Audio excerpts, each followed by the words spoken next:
الباب الرابع الفصل الثامن الدرس الأول dambugal naya bangal kerol jeetata bongol darsu arano on kamin hajul muslim haray faslun witti odo ko juutudo odo en waday mo darsu en darsu de darsu 3 darsu 4 gasa ya ha 5 ha 6 no gasa haray do en ebbanay kala ka yehi ha timmi 20 minutes haray mi waday pause hella 20 minutes darsu jigo kenengo hino manka seeda kenengo kadi no fawya seeda sabu dabbugol darurde yeddunde nden kono do darsu kala en jettanay mo hella 20 minutes wada pause fi en waaw rewtade dum don wada dum don darsu en yiltito kadi wada yawono dum don darsu de 3 haka dambugal ngal hattigo gal dambugal no yewten fi salat fi nde julde on andi nde julde fi nde ko be juuta fi nde ko be metta fi sabu hiden andi si nde do moƴƴi haray denda nangal golle juldo moƴƴi wa fihi no nder dambugal ngal 14 maddaji 14 al maddatul ula windande aranere nden no yewten fi hukmiha fi nyaawre julde nden wa hikmatuha e nafoore fi julde nden wa bayani fadliha e banginangol en bural koni kon e julde nden alif on hukmu sala ko fi nyaawre julde nden as-salatu julde nden faridatullahi ko farida mu Allah farli ala kulli mu'minin e dow kala gomdindo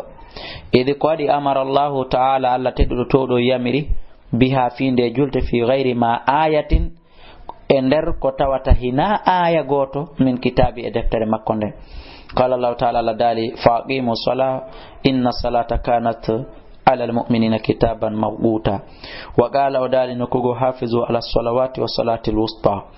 wa ja'alaha rasulullahi alayhi salatu wa salam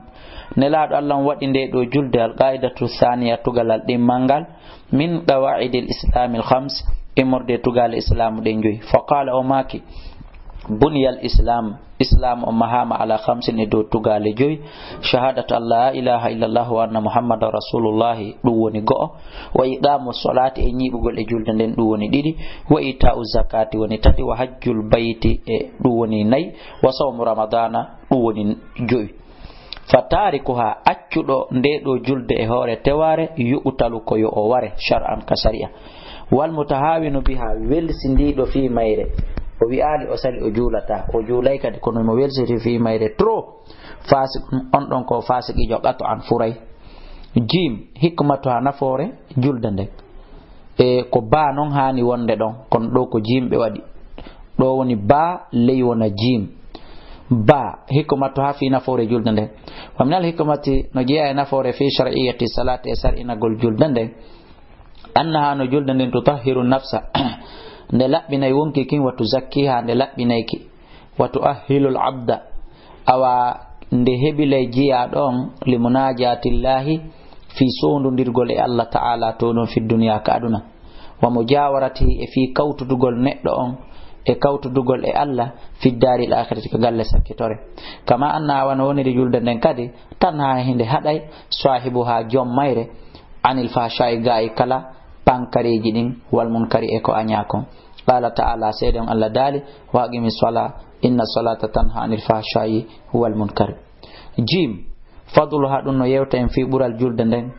yakfi no yona en fi bayani fi bangingol fadilati sala bural koni kon e julde wa uzmi sha'anihi e mawnugol fiake julde nden qira'atul ahadith an-nabawiyyati taliya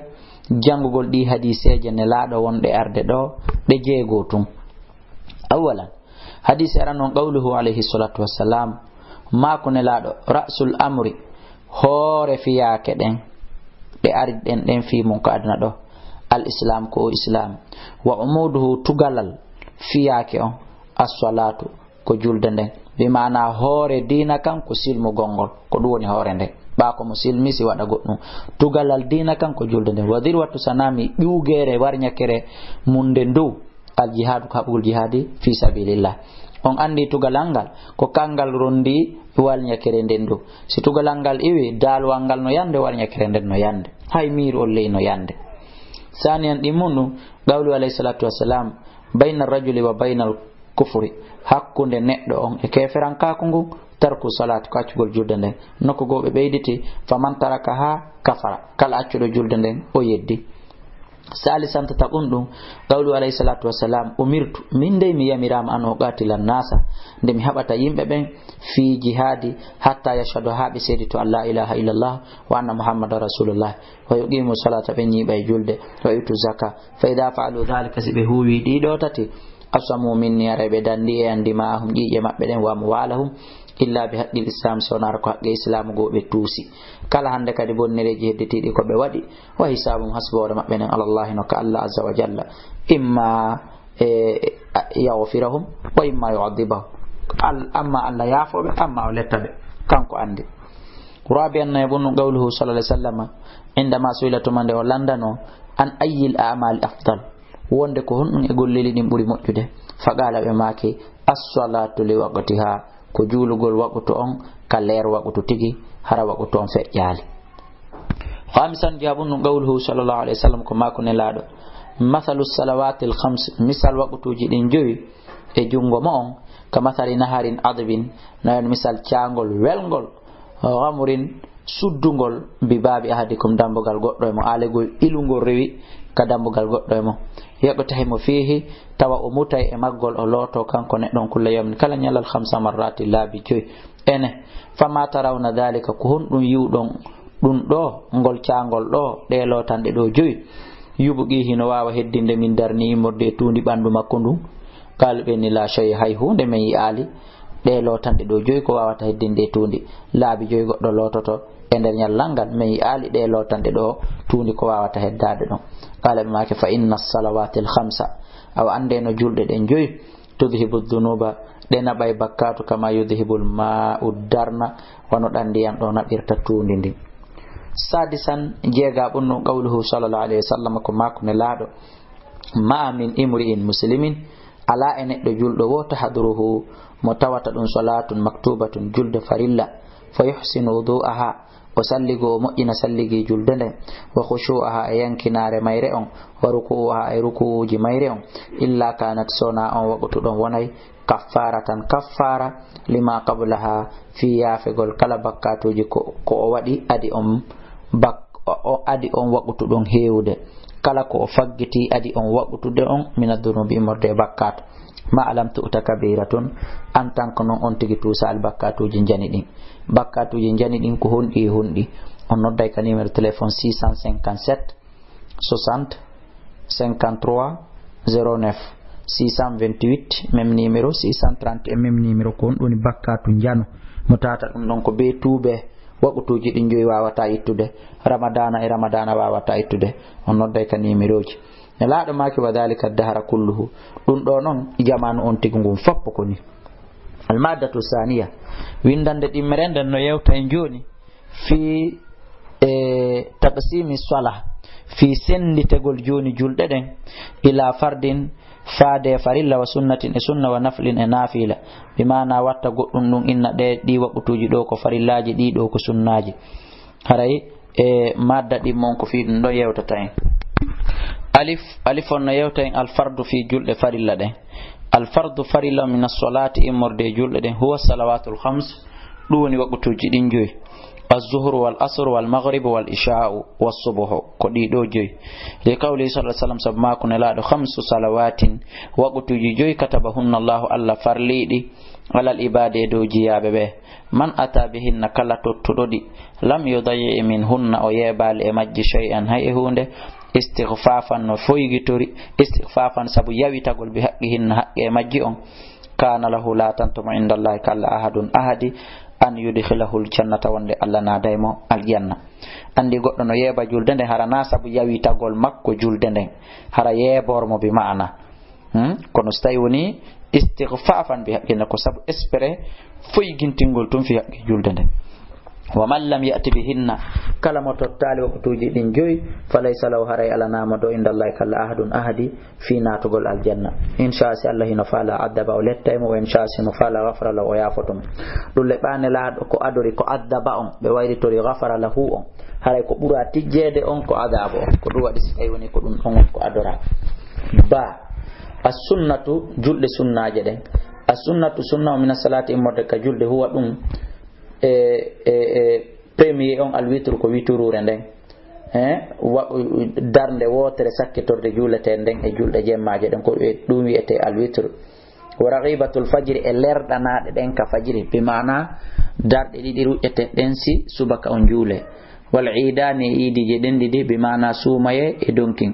wal kusuf e julde weñu nange e lewru fo naati don wal istisqa e julde yarni nango wa hadhihi ɗiɗo sunnaji sunanun ko sunnaji muakkadatun tentudi ɗi sunnaji ɗi kontuden ɗo ko ɗiɗo ɓuri wonde puissance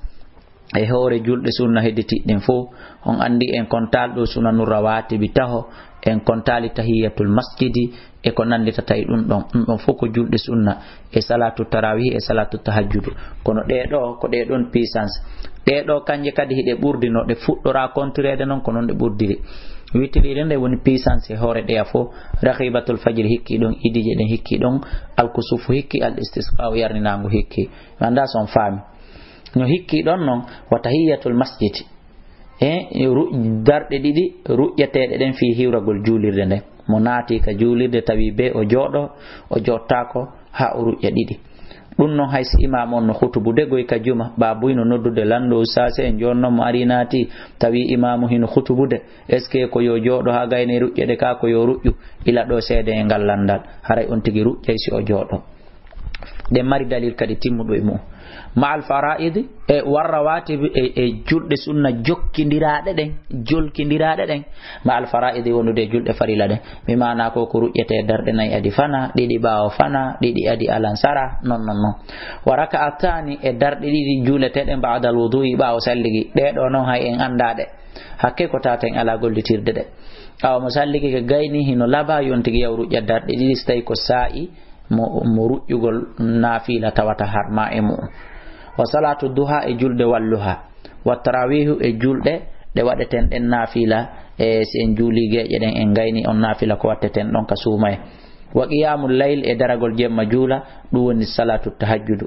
wa hadhihi awa ɗum ɗo sunan ko sunnaji ghayru muakkadatin tawata wona tentiniraɗi wano ɗiɗa nane kono ɗi fof majji ko sunna mo waɗiɗi mo mari baraji kono ɗi dow to baraji majji no tiiɗi ɓuri ɗiɗo on faami awa ko ɗi dow to kadi ɓura tentinede ɗiɗo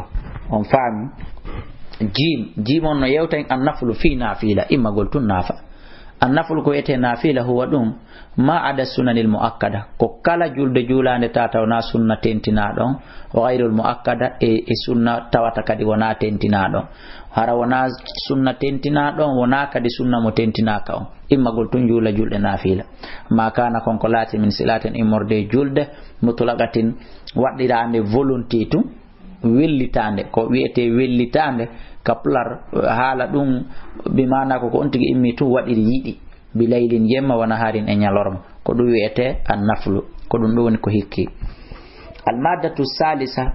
windande tataɓere nden fi shuruti sola no yewta en non joni fi sartiji julde ɗi alif on no yewta en shurutu wujubiha sartiji fi waɗɗagol julde nden ko sartiji honɗum e honɗum timmata e ma tawa joni julde nden waɗɗikema wa hiya ɗin hiɗi yehi ha joyi wa awalan aranun ɗum e majji al islam ko wonugol julɗo he musidɓe julɗo fala tajibu julde waɗɗaki ala kafirin e dow kefere on ko waɗɗimo ko yo silmu taw id ko waɗi taqaddumu shahadatayni adorgol seedeji ɗin ɗiɗi shartun ɗum ko sharti fil amri fi yamirgol bi salate julde nden ligawli sallallahu alaihi wasallam sabu mako ne laɗo umirtu mi yamirama an o gatilan nasa nde mi haɓata yimɓe ɓen hatta yashhadu la ilaha illallah wa anna muhammadan rasulullah non wa yuqimu sala ɓe ñiɓa julde to zaka jaka si on tigi seedi taki ala reteɓe sona la muhammad ko ne laaɗo allah hunde woni laaka yeeso waɗi gawlihi e mako ne laaɗo li ma'ad ko ɓe makanno ma'ad kaɓe nilnomo yaman ɓe maki ma'ad hiɗa yahude kaɓe faduhum ko noddataɓe premier ko adi kon ila an yashhadu ko faade ɓe seedi to taw an la ilaha illallah wa anna muhammadan rasulullah ko ɗum adi fa in ata'u laka si ɓe ɗoftikema bidalika e ɗum fakhbirum aw humpitaɓe non joni anna allah wonde allah kad farada alayhim o fardi e maɓɓe 5 salawatin waɓutuji 5 fi kulli yawmin wa laylatin e nder kala jemma e ñalorma saniyan ɗin mum ɗum alagalu ko jogagol hakkil he ke feetuɗo ma faɗɗaɗo julde waɗɗakimo fala tajibu salatu julde waɗaki ala majnunin e dow feetuɗo li qawlihi sallallahu alaihi wasallam rufi alqalam karambol ngol ɓantanama an salasin ga yimɓe tato anin naimi gayiɗani ɗo hatta yastagida ha o fina kono noon so fini o yoɓay wa ani sabiye fi bobum hatta yahtalima ha kum hoyɗito ha kum helli fe oɗo si woni o helli fama o yoɓitata tawnoɗi feƴƴi ɗin adi o helli feede wa anil majununi e feetuɗo oɗo kadi no yafa hatta yaqila ha o dikka oɗo kadi so dikki o yoɓitata julɗe feƴƴirnoɗomo ɗen e nder ka o feeti amma noon faɗɗaɗo oɗo si o ɗiwti o yoɓitay ko feƴƴirnomo kon e nder waɓutu salisan tata ɓunnu albuluhu ko helli feede fala tajibu julde nden waɗaki ala sabin e dow bobohum hatta yahtalima ha kum hoyɗito alegoy ha o helli fe li gawli alayhi salatu wassalam wa anis sabi e gayi bobohum hatta yahtalima ha kum hoyɗito gayra sona tun annahu no pay kun yu'maru biha kun yamirte julde nden goy wa yusalli ha kun juulay kadi julde nde istibaban kaka yiɗegol no wona wasare ko wajibi li gawli sallallahu alaihi wasallam sabu mako ne laaɗo muru awladakum yamire ɓiɓɓe mon ɓen bisolati juulugol ida balahu saban si ɓe timmini duuɓi jeɗɗi mo timminal duuɓi jeɗɗi aduwaka mo yamirde juulugol si a darni o ari o ɓattike ma ɓannamo juulon si wona ɗum aynata he feƴƴe juulon no a yamirtaɓe adi ɓe timminde ɗum wadribuhum piyon ɓe kadi alayha julde nden si ɓe salike ida balahu siti ɓe timmini ashiran duuɓi sappo ila kadi ka heɓi duuɓi jeɗɗi jeetati jeenayi waɓutu be ko ya yamiri mo immo juula so juula so juulal na ya piimo ko farrigu sendidiro baynom hakkunde maɓɓe ɓe mana pay koye goroy koye jiwoy koye filmadaji ka walorde ila ka ɓe timmini duuɓi sappo sendidiron ɓe roaɓi annaye ɓumɗum dukulu waɓuti ha ko naftugol waɓutu julde nden waɓutu juuletake waɓutu on heewale fala tajibu waɗɗotako salatun julde gam dukhuli waqtiha ko adi natugol waqtu mayre on li qawlihi ta'ala sabu dalol Allah inna salata ande no julde nden kanata dalati ala almu'minina e do gomdi wen kitaban ko de windande mawqutan waqintina aida ta waqtin jomirande waqtu muhaddadin happado wali anna jibril e wonde kadi jibril nazala o jippino fa alima an-nabi o andini nelaɗo Allah sallallahu alaihi wasallam awgata salati waqtuji julde din faqad qala lahu gomɗi o wi'animo